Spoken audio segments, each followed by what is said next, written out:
अयोध्या आनंद में डूबी थी। राजा दशरथ ने निश्चय किया, अब समय है राम के राज्याभिषेक का। पूरा नगर उत्सव में मग्न था, पर नियति कुछ और लिख चुकी थी। महल के भीतर मंथरा ने रानी कैकेयी के मन में संशय का बीज बोया। यदि राम राजा बने तो भरत का क्या होगा? धीरे धीरे ममता भय में बदल गई। रानी कैकेयी कोप भवन में चली गई और बोला, महाराज, आप मुझे जो 2 वरदान देने का जो वचन दिया था वो आज मुझे चाहिए। राजा दशरथ व्याकुल हो उठे, हृदय में अशुभ संकेत जाग उठा। रानी कैकेयी बोली, प्रथम वरदान, भरत बने अयोध्या के राजा। द्वितीय वरदान, श्री राम 14 वर्ष के लिए वन जाएं। ये सुनकर दशरथ का हृदय टूट गया। जब श्री राम को यह ज्ञात हुआ, उन्होंने बिना क्रोध, बिना प्रश्न, मुस्कान के साथ कहा, पिता की आज्ञा मेरा धर्म है। माता सीता बोली, जहां आप वहीं मेरा जीवन। वो भी वन जाने को तैयार हुई। लक्ष्मण जी बोले, भैया मैं भी साथ चलूंगा, वन हो या संकट, मैं सदा आपके साथ हूं। अयोध्या विलाप में डूब गई। श्री राम, माता सीता, लक्ष्मण जी वन की ओर प्रस्थान कर गए। राजा दशरथ मौन रह गए। आज राज्य नहीं, धर्म जीता। त्याग का मार्ग अब प्रारंभ हुआ। श्री राम का वनवास धर्म का सर्वोच्च आदर्श है। अयोध्या मौन थी। राजा दशरथ वियोग सह न सके और एक रात उन्होंने प्राण त्याग दिए। नगर शोक में डूब गया। भरत जी और शत्रुघ्न जी कैकेयी देश से लौटे, पर अयोध्या अजीब सी शांत थी। न उत्सव, न संगीत, केवल विलाप। भरत जी का हृदय कांप उठा। जब भरत जी को सत्य ज्ञात हुआ, पिता नहीं रहे, श्री राम वन में है, और ये सब माता कैकेयी के कारण, भरत जी टूट गए। स्मृति जाग उठी। बाल्यकाल में श्री राम हमेशा उनका हाथ थामते थे। हंसी, स्नेह, निर्मल भ्रातृत्व, वही प्रेम आज भरत के हृदय में अग्नि बन उठा। भरत जी बोले, ये राज्य मेरा नहीं, ये श्री राम का है। उन्होंने निर्णय लिया वन जाकर अपने प्रभु को लौटाने का। भरत जी चित्रकूट पहुंचे। वहां श्री राम, माता सीता, लक्ष्मण जी तपस्वी जीवन में थे। भरत जी रो पड़े। भरत जी बोले, भैया, अयोध्या आपके बिना शून्य है, कृपया लौट चलिए। पर श्री राम बोले, पिता की आज्ञा मेरा धर्म है। भरत जी मौन हो गए। भरत जी ने श्री राम की पादुकाएं ली और प्रण किया, जब तक आप नहीं लौटेंगे मैं सिंहासन पर नहीं बैठूंगा। आज भक्ति ने राजनीति को पराजित किया। भरत जी नंदीग्राम में रहने लगे। राजसी सुख त्यागे, सिंहासन त्यागा और पादुकाओं को सिंहासन पर रखकर राज्य चलाया। आज भक्ति और धर्म एक हो गए। दंडक वन अंधकार और रहस्य से भरा हुआ। यहां न राज सिंहासन था, न अयोध्या की ध्वनि, केवल वन और मौन। वन के गहन भाग में ऋषि तप कर रहे थे, पर राक्षस उनकी तपस्या भंग करते, यज्ञ नष्ट करते। ऋषियों ने कहा, हे राम, धर्म की रक्षा कीजिए। श्री राम बोले, ऋषियों की रक्षा मेरा कर्तव्य है। जब तक राम जीवित हैं, धर्म सुरक्षित रहेगा। वन गंभीर हो उठा। श्री राम, माता सीता, लक्ष्मण जी पर्णकुटी में रहने लगे। सरल जीवन, पर सतर्कता। लक्ष्मण जी सदैव धनुष सजाए, माता सीता वन की ध्वनियां सुनती हुई। श्री राम शांत पर जागृत। वन की गहराई में राक्षस घूमते थे, क्रूर, घमंडी। उन्होंने देखा एक दिव्य मानव और क्रोध से भर उठे। एक दिन राक्षसों का दल ऋषि आश्रम पर टूट पड़ा। गर्जना, अंधकार और भय, वन कांप उठा। तभी श्री राम का धनुष गूंज उठा। बाण अग्नि समान, एक फिर दूसरा। राक्षस भूमि पर गिरने लगे। धर्म जाग उठा। दूसरी दिशा में लक्ष्मण जी वज्र समान खड़े थे। तेज गति, अचूक वार। राक्षस भागने लगे। वन फिर शांत हो गया। ऋषियों ने कहा, राम, आप ही धर्म के रक्षक हैं। वन में शांति लौट आई। पर वन की छाया में एक दृष्टि श्री राम को देख रही थी। क्रोध, वासना और विनाश। एक नाम, शूर्पणखा, दंडकवन। अब मौन नहीं था। वन की गहराई में एक राक्षसी भटक रही थी। उसका नाम शूर्पणखा। उसकी दृष्टि शिकार खोज रही थी। तभी उसने देखा एक दिव्य पुरुष, शांत, तेजस्वी, अद्भुत। वो थे श्री राम। शूर्पणखा मोहित हो गई। वो श्री राम के पास आई। तुम कौन हो? वन में क्यों? श्री राम मुस्कुराए। मैं वनवासी राम हूं। ये मेरी पत्नी सीता है। शूर्पणखा की आंखों में ईर्ष्या जल उठी। वो लक्ष्मण जी की ओर मुड़ी। तुम मुझसे विवाह करो। लक्ष्मण जी मुस्कुराए। मैं श्री राम का सेवक हूं। ये सुनते ही शूर्पणखा का क्रोध भड़क उठा। ईर्ष्या से अंधी होकर वो माता सीता की ओर झपटी। वन सिहर उठा। क्षण निर्णायक बन गया। तभी लक्ष्मण जी का खड्ग चमका। एक तेज वार और शूर्पणखा की नाक और कान कट गए। उसकी चीख वन में गूंज उठी। अपमानित, क्रोधित शूर्पणखा भागी। अपने भाइयों के पास खर, दूषण और अंततः रावण। शूर्पणखा बोली, वन में एक स्त्री है, अद्भुत सुंदर। रावण की आंखों में अहंकार, वासना और प्रतिशोध जाग उठा। ये केवल एक घटना नहीं थी, ये महायुद्ध का आरंभ था। वन अब युद्ध भूमि बनने वाला था। शूर्पणखा का अपमान अब प्रतिशोध बन चुका था। वो पहुंची अपने भाइयों के पास, खर और दूषण। वन अब शांत नहीं रहने वाला था। शूर्पणखा बोली, एक मानव ने मेरा नख और कान काट दिया।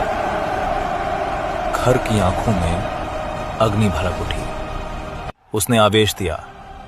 14,000 राक्षस को युद्ध के लिए वन कांप उठा। श्री राम बोले, लक्ष्मण, सीता की रक्षा करो। लक्ष्मण जी अडिग खड़े रहे।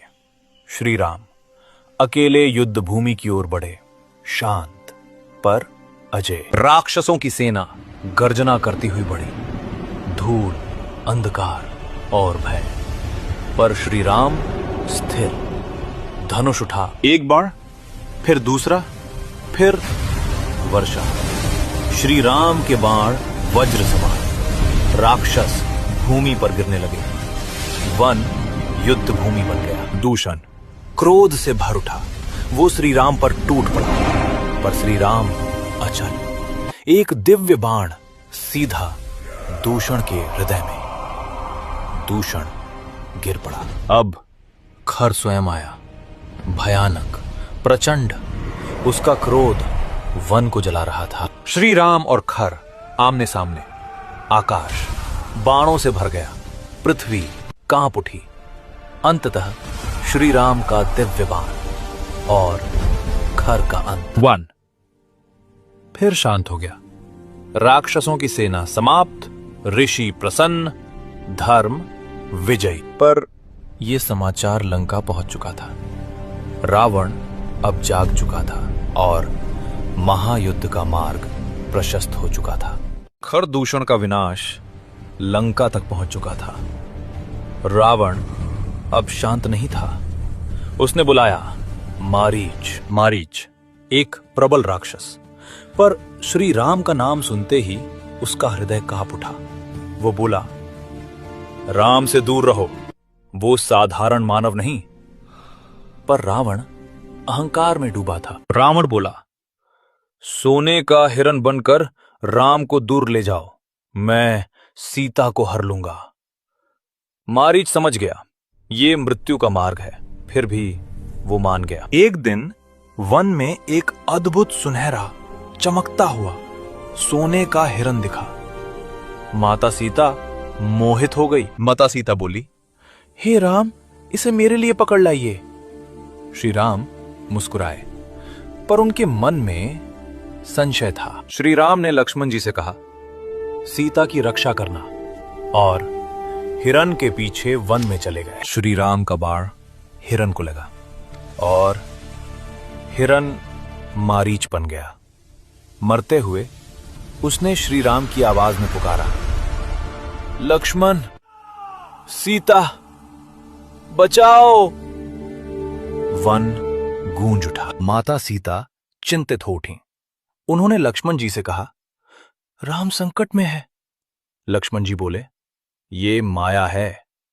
पर माता सीता का आग्रह अटल था। लक्ष्मण जी चले, पर जाने से पहले भूमि पर एक रेखा खींची, लक्ष्मण रेखा, और बोले, इस रेखा के बाहर मत जाना। वन में माता सीता अकेली।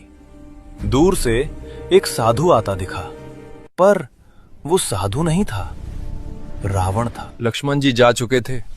वन में माता सीता अकेली थी। लक्ष्मण रेखा चमक रही थी जैसे एक दिव्य कवच, पर संकट। लक्ष्मण रेखा के बाहर खड़ा था। भिक्षाम देहि। एक वृद्ध सन्यासी द्वार पर खड़ा था। माता सीता ने सोचा, अतिथि को भिक्षा देना धर्म है, पर उन्हें क्या पता, धर्म के रूप में अधर्म खड़ा है। सन्यासी बोला, मैं रेखा के अंदर नहीं आ सकता। माता सीता ने एक पल के लिए सोचा, फिर लक्ष्मण रेखा पार कर दी, और उसी क्षण वन की हवा बदल गई। वृद्ध सन्यासी का रूप बदलने लगा, और सामने था दशानन रावण। तेज, अहंकार, अंधकार। उसकी हंसी वन में गूंज उठी। रावण बोला, मैं लंका का राजा हूं, मेरे साथ चलो। माता सीता ने दृढ़ता से कहा, मैं श्री राम की पत्नी हूं, मेरे हृदय में केवल राम है। रावण ने अपना रथ बुलाया, बल से माता सीता को उठा लिया। हे राम, हे लक्ष्मण। उनकी पुकार आकाश तक पहुंची। वन का हर वृक्ष जैसे रो उठा। आकाश से एक महापक्षी उतरा, जटायु, दशरथ का मित्र। उसने रावण का रथ रोका और बोला, अधर्म को आगे नहीं बढ़ने दूंगा। भयानक युद्ध शुरू हुआ। जटायु ने रथ तोड़ दिया, रावण को घायल किया, पर रावण प्रबल था। उसने तलवार उठाई और जटायु के पंख काट दिए। जटायु भूमि पर गिर पड़े। रावण माता सीता को लेकर आकाश मार्ग से लंका की ओर बढ़ गया। माता सीता ने अपने आभूषण नीचे गिरा दिए, जैसे आशा के संकेत। भविष्य में ये आभूषण राम सेना को दिशा दर्शन देगा। श्री राम लौट कर आए। आश्रम सूना था। सीता, सीता, कोई उत्तर नहीं। लक्ष्मण जी भी लौट आए। दोनों वन में माता सीता को पुकारते रहे। श्री राम ने जटायु को घायल अवस्था में पाया। जटायु ने कहा, रावण, लंका, और प्राण त्याग दिए। श्री राम की आंखों में आंसू आ गए। अब ये केवल खोज नहीं, ये प्रतिज्ञा है। धर्म का अपमान हुआ है और लंका अब विनाश की ओर बढ़ेगी। वन शांत था, पर श्री राम का हृदय टूट चुका था। हर वृक्ष से पूछते, हर पत्ते से पूछते, पर उत्तर मौन था। लक्ष्मण जी चुप थे। उनकी आंखों में पछतावा था। श्री राम ने जटायु को पिता समान माना। अपने हाथों से अंतिम संस्कार किया। आकाश की ओर देखकर बोले, तुमने धर्म के लिए प्राण दिए, तुम अमर हो जटायु। अग्नि की ज्वाला में शोक प्रतिज्ञा बन रहा था। श्री राम ने धनुष उठाया। उनकी आंखों में अग्नि थी। रावण, तुमने मर्यादा तोड़ी है, अब धर्म का दंड मिलेगा। प्रकृति कांप उठी। श्री राम और लक्ष्मण जी वन के हर कोने में खोजते रहे। टूटे फूल, घसीटने के निशान, गिरे हुए आभूषण, हर संकेत माता सीता का था। हर संकेत श्री राम के संकल्प को और प्रबल बना रहा था। अचानक एक भयानक आकृति, कबंध, बिना गर्दन, विशाल शरीर, लंबी भुजाएं, उसने श्री राम और लक्ष्मण जी को पकड़ने का प्रयास किया। युद्ध हुआ। श्री राम ने उसका वध किया। मृत्यु से पहले कबंध बोला, ऋष्यमूक पर्वत सुग्रीव, वो तुम्हारी सहायता करेगा। श्री राम ने लक्ष्मण जी की ओर देखा। ये संकेत है, अब ये केवल खोज नहीं, युद्ध का मार्ग है। वन की हवा बदल गई। एक नई यात्रा शुरू हुई। शोक अब शक्ति बन चुका है। दर्द अब प्रतिज्ञा है। अब श्री राम अकेले नहीं रहेंगे। आने वाले हैं सुग्रीव, जय हनुमान, वानर सेना और लंका का महायुद्ध। वन की गहराइयों में एक छोटी सी कुटिया, वहां रहती थी भक्त शबरी। वर्षों से प्रतीक्षा में हर दिन आंगन सजाती, फूल बिछाती, फल संजोती, केवल एक विश्वास, मेरे राम आएंगे। वन मार्ग पर चलते हुए श्री राम और लक्ष्मण उस कुटिया तक पहुंचे। प्रभु आप आ गए। शबरी ने जैसे ही देखा, उनकी आंखों से आंसू बह निकले। वह क्षण भक्ति का था। शबरी ने फल प्रस्तुत किए। हर फल पहले स्वयं चखा, ताकि केवल सबसे मीठा फल श्री राम को दे सकें। लक्ष्मण जी चकित थे, पर श्री राम मुस्कुरा रहे थे। प्रेम से दिया हुआ सबसे पवित्र होता है। शबरी के नेत्रों में आनंद था। प्रभु मेरा जीवन सफल हो गया। श्री राम ने आशीर्वाद दिया और उसी क्षण शबरी का शरीर प्रकाश में विलीन हो गया। भक्ति मोक्ष बन गई। शबरी ने बताया था, ऋष्यमूक पर्वत सुग्रीव वह आपकी सहायता करेगा। समय आ गया है। दूर ऋष्यमूक पर्वत, हवा बदली, भाग्य बदला। यहीं से आरंभ होगा हनुमान जी का आगमन। भक्ति ने मार्ग दिखाया, प्रेम ने शक्ति दी। अब श्री राम मिलेंगे हनुमान जी से और आरंभ होगा लंका विजय का युग। ऋष्यमूक पर्वत ऊंचा, रहस्यमय, बादलों से घिरा हुआ। यहां छिपा था वानर राज सुग्रीव। सुग्रीव बोला, वाली मुझे जीवित नहीं छोड़ेगा। उसकी आंखों में डर था, पर उसके पास था एक मित्र, हनुमान जी। दूर पर्वत से सुग्रीव ने देखा, दो राजकुमार वन में प्रवेश कर रहे हैं, धनुषधारी, तेजस्वी। उसने सोचा, ये वाली के दूत तो नहीं है। भय फिर जागा। हनुमान जी ने शांत स्वर में कहा, मैं सत्य जानकर आता हूं। हनुमान जी ने ब्राह्मण का रूप धारण किया, विनम्रता से आगे बढ़े। हे राजकुमारों, आप कौन हैं? श्री राम शांत थे, लक्ष्मण जी सतर्क, पर श्री राम की दृष्टि क्षण भर में पहचान गई। श्री राम मुस्कुराए। हनुमान जी के शब्दों में विनम्रता थी, पर भीतर असीम तेज। लक्ष्मण जी ने कहा, हम अयोध्या के राजकुमार हैं। हनुमान जी का हृदय प्रभु की पहचान से भर उठा। वह झुक गए। प्रभु। उस क्षण भक्ति और भगवान का मिलन हुआ। हनुमान जी श्री राम को सुग्रीव के पास ले गए। दोनों के हृदय में पीड़ा थी। एक की पत्नी छिनी गई थी, दूसरा भाई के भय में जी रहा था। श्री राम बोले, आज से हम दोनों मित्र हैं। ऋष्यमूक पर्वत पर 3 आकृतियां खड़ी थीं, श्री राम, हनुमान जी, सुग्रीव। ये केवल मिलन नहीं था, ये इतिहास का मोड़ था। अब होगा वाली वध। भक्ति को मिल गई दिशा, शक्ति को मिल गया स्वामी। श्री राम और हनुमान जी का बंधन सनातन हो गया। यहीं से शुरू होती है विजय की यात्रा। ऋष्यमूक पर्वत की ऊंचाइयों पर सुग्रीव की आवाज कांप रही थी। प्रभु, बाली अजय है। उसकी आंखों में वर्षों का भय था। हनुमान जी शांत खड़े थे।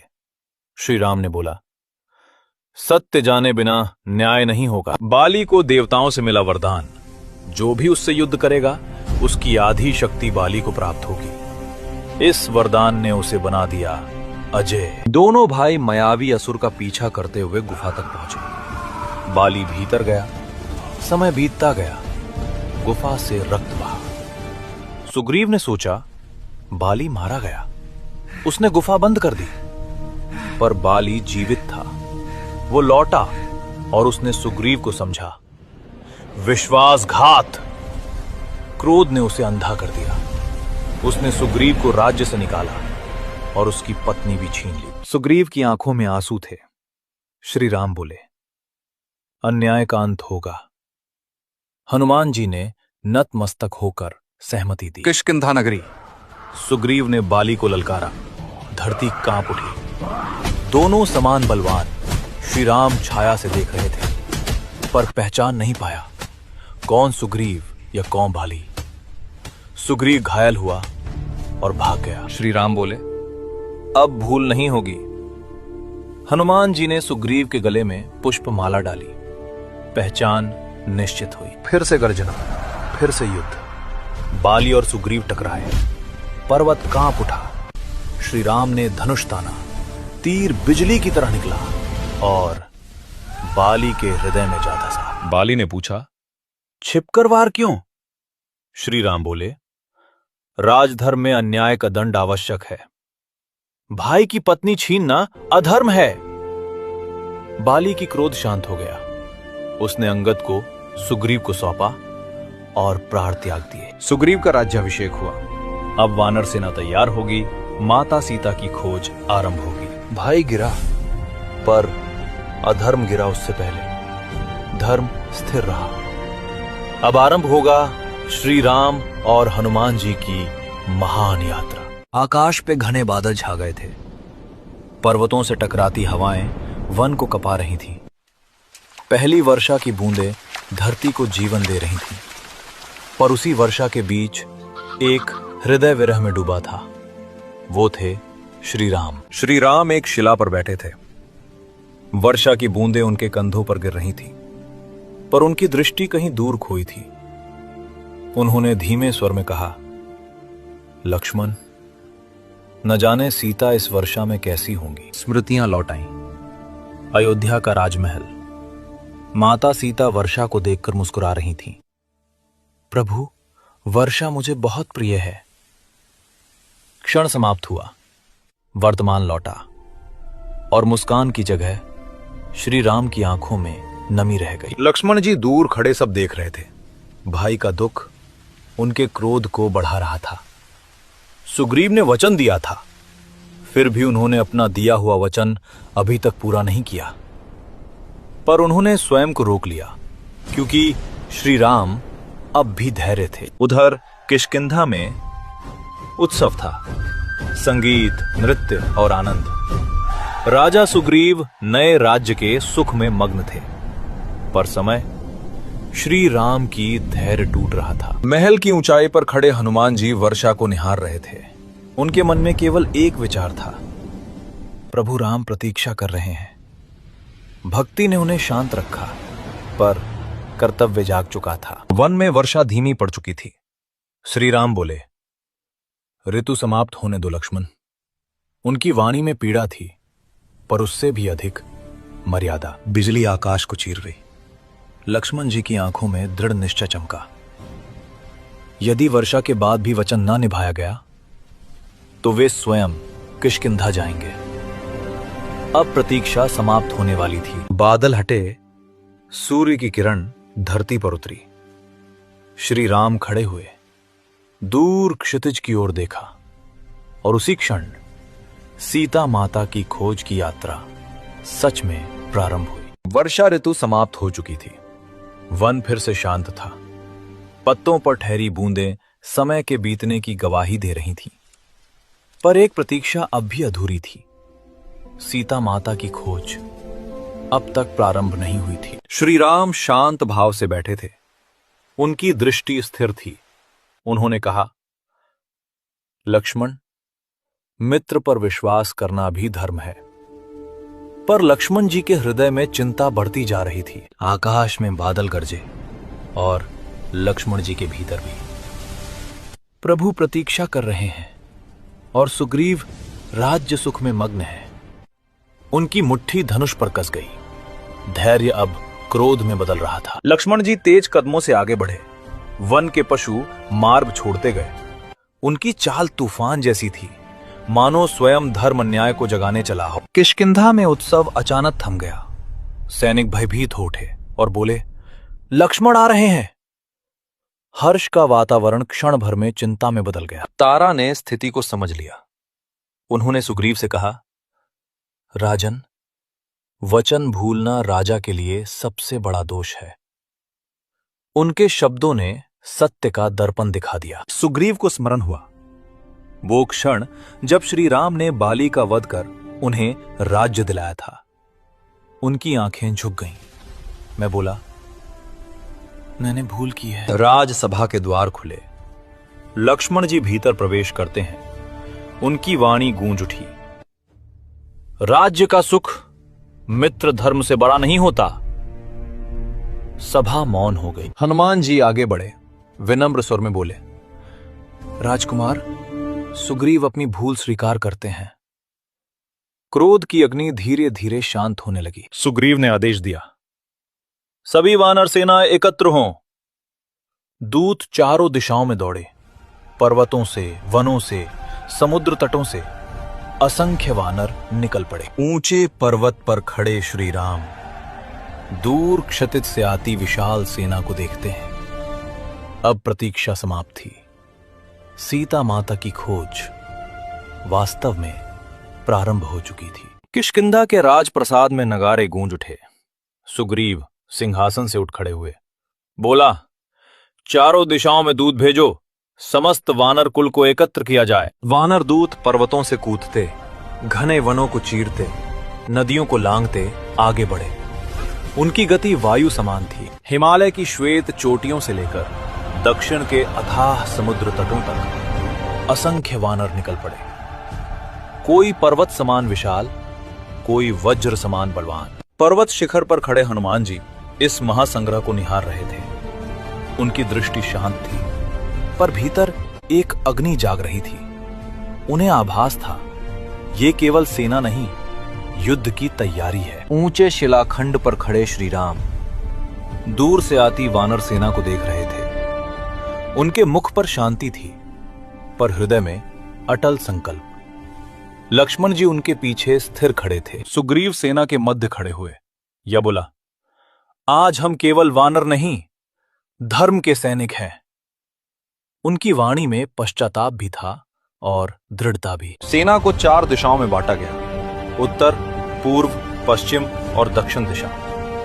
श्री राम की दृष्टि दक्षिण पर ठहर गई, मानो उन्हें ज्ञात हो वहीं उत्तर छिपा है। हनुमान जी आगे आए, झुके हुए मस्तक से बोले, प्रभु आज्ञा दें।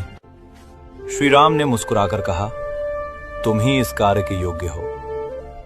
यह वाक्य केवल आदेश नहीं था, यह भविष्य की घोषणा थी। अंगद, जांबवान जी और अन्य वीर हनुमान जी के साथ खड़े हो गए। अब दक्षिण दिशा की यात्रा निश्चित थी। एक नई कथा जन्म लेने वाली थी। सूर्य अस्त होने लगा। सैकड़ों वानर पर्वतों पर खड़े दक्षिण दिशा की ओर देख रहे थे। हनुमान जी की आंखों में ज्वाला थी।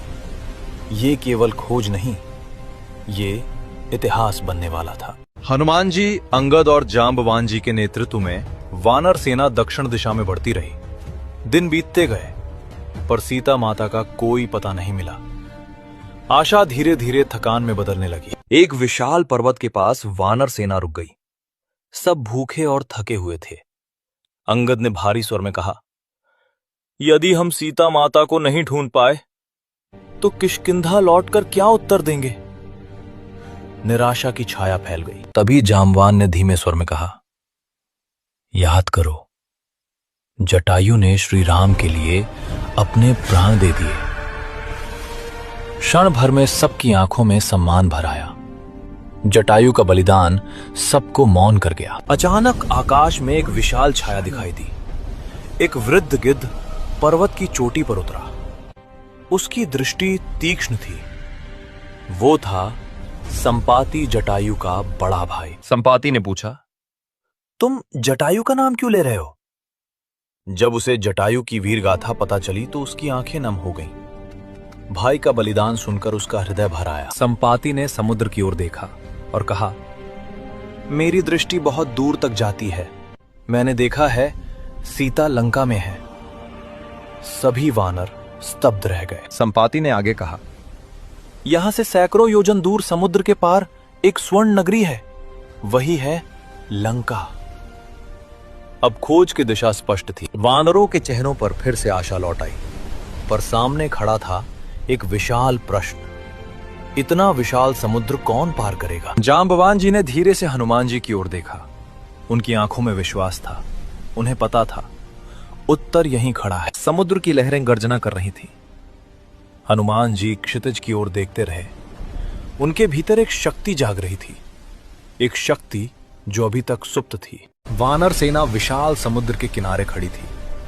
लहरें गरज रही थीं और उस पार कहीं दूर स्वर्ण नगरी लंका थी। पर एक प्रश्न सबके मन में था, इतना विशाल समुद्र कौन पार करेगा? अंगद आगे बढ़े। उन्होंने कहा, हम सबने अपनी अपनी शक्ति बताई है, पर इतनी दूर तक छलांग लगाने की शक्ति किसी में नहीं है।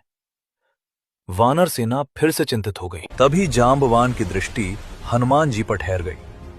उनके चेहरे पर एक शांत और गूढ़ मुस्कान थी, जैसे उन्हें पता हो समस्या का समाधान यहीं खड़ा है। जांबवान हनुमान जी के पास आए और धीरे से बोले, हे हनुमान, क्या तुम अपनी शक्ति भूल गए हो?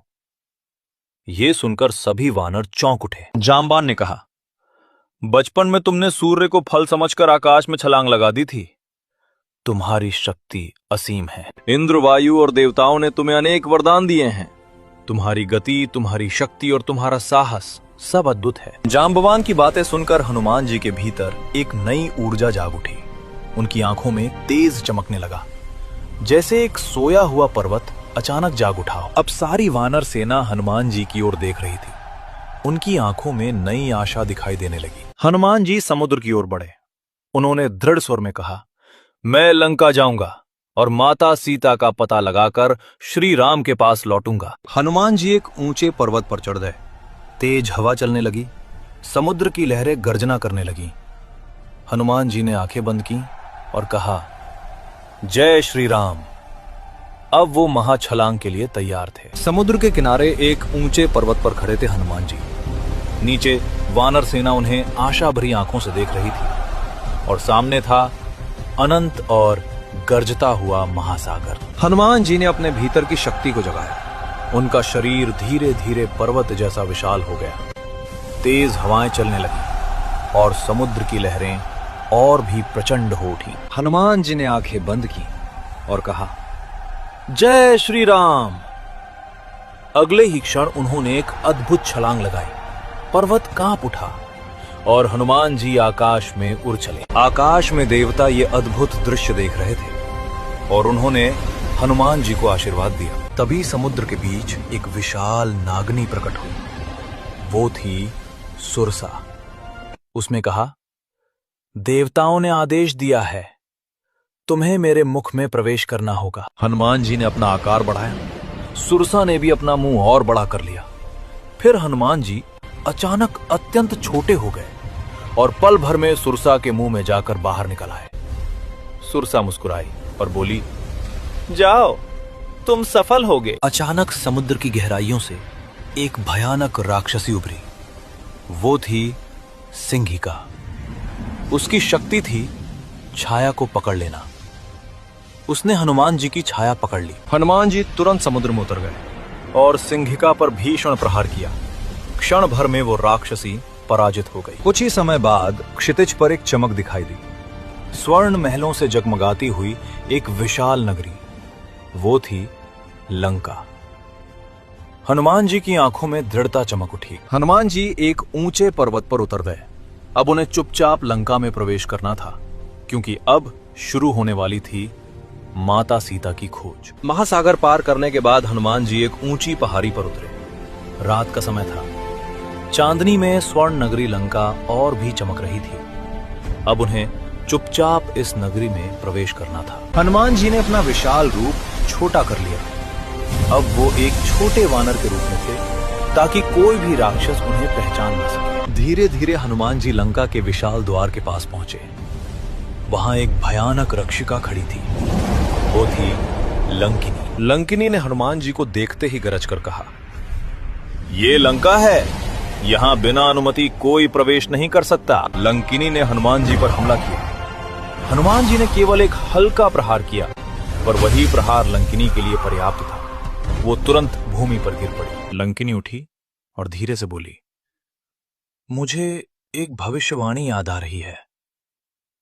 जिस दिन कोई वानर मुझे पराजित करेगा, उसी दिन लंका के विनाश की शुरुआत होगी। अब लंकिनी ने हनुमान जी को लंका में प्रवेश करने दिया। हनुमान जी चुपचाप नगर के भीतर प्रवेश कर गए। हनुमान जी ने चारों ओर देखा। स्वर्ण महल, भव्य द्वार और चमकती हुई सड़कें। लंका सच में एक अद्भुत नगरी थी। हनुमान जी धीरे धीरे रावण के विशाल महल की ओर बढ़े। उन्हें विश्वास था माता सीता कहीं न कहीं यहीं है। अब रात के अंधेरे में हनुमान जी ने लंका में माता सीता की खोज शुरू कर दी, और यही से शुरू होती है रामायण की सबसे भावनात्मक खोज। रात के अंधेरे में हनुमान जी लंका के महलों और गलियों में चुपचाप खोज कर रहे थे। हर जगह राक्षसों का पहरा था, लेकिन माता सीता कहीं दिखाई नहीं दे रही थी। थोड़ी दूर आगे बढ़ने पर हनुमान जी की नजर एक विशाल और सुंदर बगीचे पर पड़ी। वो था अशोक वाटिका। हरे भरे वृक्ष, खिले हुए फूल और शांत वातावरण। अचानक हनुमान जी की दृष्टि एक वृक्ष के नीचे बैठी एक स्त्री पर पड़ी। वो शांत थी पर अत्यंत दुखी। वो थी माता सीता, साधारण वस्त्रों में, दुख और विरह से भरी हुई। उनकी आंखों में केवल एक ही स्मरण था, श्री राम। माता सीता के चारों ओर भयानक राक्षसियां खड़ी थी। वे बार बार उन्हें डराती थी और रावण की बात मानने को कहती थी। हनुमान जी एक ऊंचे वृक्ष की शाखा पर चुपचाप बैठे सब देख रहे थे। अब उन्हें पूर्ण विश्वास हो गया, यही माता सीता है। अचानक भारी कदमों की आवाज सुनाई दी। लंका का राजा रावण अशोक वाटिका में प्रवेश कर चुका था। रावण ने माता सीता से कहा, मेरी रानी बन जाओ। पर माता सीता अडिग थीं। माता सीता ने दृढ़ स्वर में कहा, मैं केवल श्री राम की पत्नी हूं और सदा रहूंगी। वृक्ष की शाखा पर बैठे हनुमान जी सब देख रहे थे। अब उन्हें पता था माता सीता सुरक्षित है। अब समय था उन्हें श्री राम का संदेश देने का। अशोक वाटिका के एक ऊंचे वृक्ष पर बैठे हनुमान जी माता सीता को देख रहे थे। अब प्रश्न था उनके सामने कैसे जाया जाए ताकि वे भयभीत ना हो। हनुमान जी ने धीरे धीरे वृक्ष की शाखा पर बैठकर श्री राम की कथा गाना शुरू किया। उन्होंने अयोध्या, वनवास और श्री राम माता सीता के प्रेम की कहानी सुनाई। श्री राम का नाम सुनते ही माता सीता चौंक उठी। उन्होंने चारों ओर देखा, लंका में श्री राम का नाम कौन ले रहा है? तभी हनुमान जी धीरे धीरे वृक्ष से नीचे उतरे। छोटे और विनम्र रूप में वे माता सीता के सामने खड़े हो गए। हनुमान जी ने झुककर माता सीता को प्रणाम किया और विनम्र स्वर में बोले, माता, मैं श्री राम का दूत हूं। हनुमान जी ने अपने हाथ से एक छोटी सी अंगूठी निकाली। वो थी श्री राम की मुद्रिका। मुद्रिका देखते ही माता सीता की आंखों में आंसू आ गए। अब उन्हें पूरा विश्वास हो गया, श्री राम उन्हें बचाने अवश्य आएंगे। माता सीता ने हनुमान जी को अपना संदेश दिया। उन्होंने कहा, श्री राम से कहना मैं उनका इंतजार कर रही हूं। हनुमान जी ने श्रद्धा से कहा, माता, प्रभु श्री राम बहुत शीघ्र लंका आएंगे। अशोक वाटिका में अब पहली बार आशा की किरण दिखाई दी, क्योंकि अब हनुमान जी को पता चल चुका था माता सीता कहाँ है। माता सीता को प्रणाम करने के बाद हनुमान जी एक ऊंचे वृक्ष पर चढ़ गए। उनके मन में एक विचार आया, अब समय है लंका को श्री राम की शक्ति का एहसास कराने का। अचानक हनुमान जी अशोक वाटिका में कूद पड़े। उन्होंने विशाल वृक्षों को उखाड़ना शुरू कर दिया। कुछ ही क्षणों में सुंदर वाटिका खंडहर में बदलने लगी। वाटिका के रक्षक राक्षस सैनिक दौड़ते हुए आए। हाथों में तलवार और भाले लेकर उन्होंने हनुमान जी को घेर लिए। हनुमान जी ने अपनी गदा उठाई। एक ही प्रहार में कई राक्षस धरती पर गिर पड़े। उनकी गर्जना से पूरी लंका कांप उठी। जब यह समाचार रावण तक पहुंचा तो उसने अपने पुत्र अक्षय कुमार को भेजा। युवा योद्धा अपनी विशाल सेना के साथ हनुमान जी के सामने आ खड़ा हुआ। अक्षय कुमार और हनुमान जी के बीच भयंकर युद्ध छिड़ गया, पर अंत में हनुमान जी की शक्ति के सामने अक्षय कुमार टिक ना सका। अब रणभूमि में आया रावण का सबसे शक्तिशाली पुत्र मेघनाद। उसने तुरंत अपना दिव्य अस्त्र ब्रह्मास्त्र चला दिया। हनुमान जी चाहते तो उस अस्त्र से बच सकते थे, लेकिन उन्होंने सोचा यही अवसर है रावण से मिलने का। हनुमान जी ने ब्रह्मास्त्र का सम्मान किया और स्वयं को बंधने दिया। राक्षस सैनिक उन्हें पकड़कर रावण के दरबार की ओर ले गए। लंका के भव्य दरबार में रावण अपने सिंहासन पर बैठा था और उसके सामने खड़े थे श्री राम के दूत हनुमान जी। अब शुरू होने वाला था इतिहास का सबसे प्रसिद्ध सामना। सोने के भव्य महलों से सजी लंका की राजसभा, उसके मध्य अपने विशाल सिंहासन पर बैठा था लंका का राजा रावण और उसके सामने बांधे हुए खड़े थे श्री राम के दूत हनुमान जी। रावण क्रोध से गरजा, हे वानर, तुमने मेरी लंका में इतना विनाश क्यों किया? पूरी सभा की नजरें अब हनुमान पर थीं। हनुमान जी शांत स्वर में बोले, मैं अयोध्या के राजा श्री राम का दूत हूं। दरबार में एक क्षण के लिए पूर्ण सन्नाटा छा गया। हनुमान जी ने कहा, अब भी समय है रावण, माता सीता को श्री राम को लौटा दो, अन्यथा लंका का विनाश निश्चित है। हनुमान जी के शब्द सुनकर रावण क्रोध से कांप उठा। उसने गरजते हुए आदेश दिया, इस वानर को तुरंत मृत्यु दंड दो। तभी रावण का भाई विभीषण आगे आया। उसने कहा, राजन, दूत को मारना राजधर्म के विरुद्ध है। रावण ने कुछ क्षण सोचा और फिर बोला, इस वानर की पूंछ में आग लगा दो।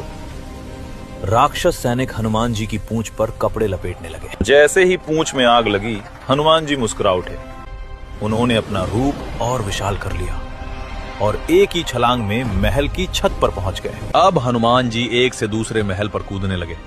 जहां जहां उनकी जलती हुई पूंछ पहुंची, वहां वहां आग की लपटें उठने लगी। देखते ही देखते पूरी लंका अग्नि की लपटों में घिर गई। सोने की नगरी अब जल रही थी। अचानक हनुमान जी के मन में माता सीता का विचार आया।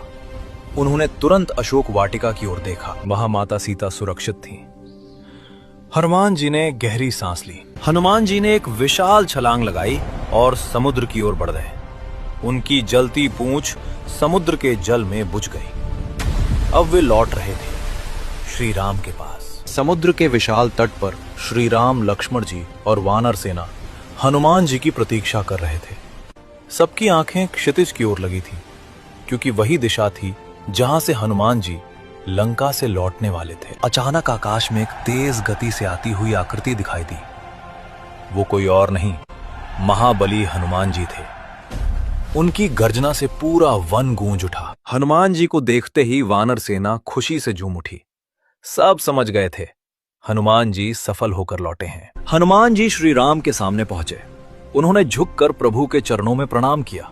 उनकी आंखों में भक्ति और आनंद दोनों थे। श्री राम ने व्याकुल स्वर में पूछा, हनुमान, क्या तुमने सीता को देखा? पूरे वन में पूर्ण सन्नाटा छा गया। हनुमान जी बोले, प्रभु, मैंने माता सीता को अशोक वाटिका में देखा है। ये सुनते ही राम जी की आंखों में आंसू आ गए। हनुमान जी ने अपने हाथों में रखी एक छोटी सी चूड़ामणि आगे बढ़ाई। प्रभु, माता सीता ने ये आपके लिए भेजी है। चूड़ामणि देखते ही श्री राम की आंखें भर आईं। उन्हें माता सीता की याद आ गई। हनुमान जी ने लंका की पूरी कथा सुनाई। अशोक वाटिका, रावण का दरबार और लंका दहन। श्री राम बोले, हनुमान, तुमने वो कर दिखाया जो कोई देवता भी नहीं कर सकता। श्री राम ने हनुमान जी को हृदय से लगा लिया। अब समय आ चुका था। सीता माता की मुक्ति के लिए लंका पर आक्रमण होगा। श्री राम की सेना युद्ध के लिए तैयार होने लगी और इस प्रकार आरंभ होने वाला था लंका युद्ध।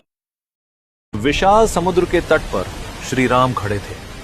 उनकी दृष्टि समुद्र के उस पार लंका की दिशा में थी। वहां कहीं माता सीता रावण की कैद में थी। श्री राम ने समुद्रदेव से प्रार्थना की, हे समुद्रदेव, हमें मार्ग दीजिए ताकि हम लंका पहुंच सकें। 3 दिन तक राम जी ने समुद्र के सामने धैर्यपूर्वक प्रतीक्षा की। तब समुद्र से एक दिव्य प्रकाश उठा और प्रकट हुए समुद्रदेव। उन्होंने हाथ जोड़कर कहा, प्रभु, समुद्र को पार करना कठिन है, लेकिन आपकी सेना में 2 वानर हैं जो ये असंभव कार्य कर सकते हैं। वे थे नल और नील। विश्वकर्मा जी के वंशज ये दोनों वानर सेतु निर्माण में निपुण थे। श्री राम ने वानर सेना को आदेश दिया, समुद्र पर सेतु बनाओ। पूरी वानर सेना कार्य में जुट गई। वानर बड़े बड़े पत्थर उठाकर समुद्र में डालने लगे और जैसे ही पत्थर पानी में गिरते वे डूबते नहीं थे, क्योंकि हर पत्थर पर लिखा था श्री राम। राम नाम की शक्ति से पत्थर भी समुद्र पर तैरने लगे। धीरे धीरे पत्थरों की एक लंबी पंक्ति समुद्र पर बनती गई और इस प्रकार बनने लगा राम सेतु। हजारों वानर दिन रात सेतु निर्माण में लगे रहे। एक ऐसा सेतु जो इतिहास में अमर होने वाला था। कुछ ही दिनों में राम सेतु तैयार हो गया। अब समय आ चुका था लंका पर चढ़ाई का। श्री राम की सेना सेतु पार करने लगी और इस प्रकार आरंभ होने वाला था लंका युद्ध। समुद्र पार करने के बाद श्री राम की सेना लंका के द्वार पर पहुंच गई। रावण का साम्राज्य स्वर्ण नगरी अब सामने थी। लंका की दीवारें अत्यंत ऊंची और मजबूत थीं। चारों ओर राक्षस सेना तैनात थी। श्री राम ने कहा, युद्ध से पहले हमें शांति का एक अवसर देना चाहिए। उन्होंने अंगद को रावण के पास भेजा। वीर अंगद अकेले ही लंका में प्रवेश कर गए। राक्षस सैनिक उन्हें रोक नहीं सके। अंगद पहुंचे रावण के दरबार में, जहां बैठा था लंका का अहंकारी राजा। अंगद ने कहा, हे रावण, माता सीता को लौटा दो, अन्यथा तुम्हारा विनाश निश्चित है। रावण हंसा, एक वानर मुझे धमकी दे रहा है। उसका अहंकार और भी बढ़ गया। अंगद ने अपना पैर दरबार के बीचों बीच जमा दिया। यदि तुम में शक्ति है तो इसे हिलाकर दिखाओ। रावण के योद्धा पूरा जोर लगाते रहे, लेकिन अंगद का पैर हिला नहीं सके। अंगद बोले, यह सिर्फ एक संकेत है। श्री राम की सेना तुम्हारा अंत करने आ रही है। अब शांति का अवसर समाप्त हो चुका था। लंका में युद्ध का नगाड़ा बज चुका था और अब शुरू होने वाला था श्री राम और रावण का महायुद्ध।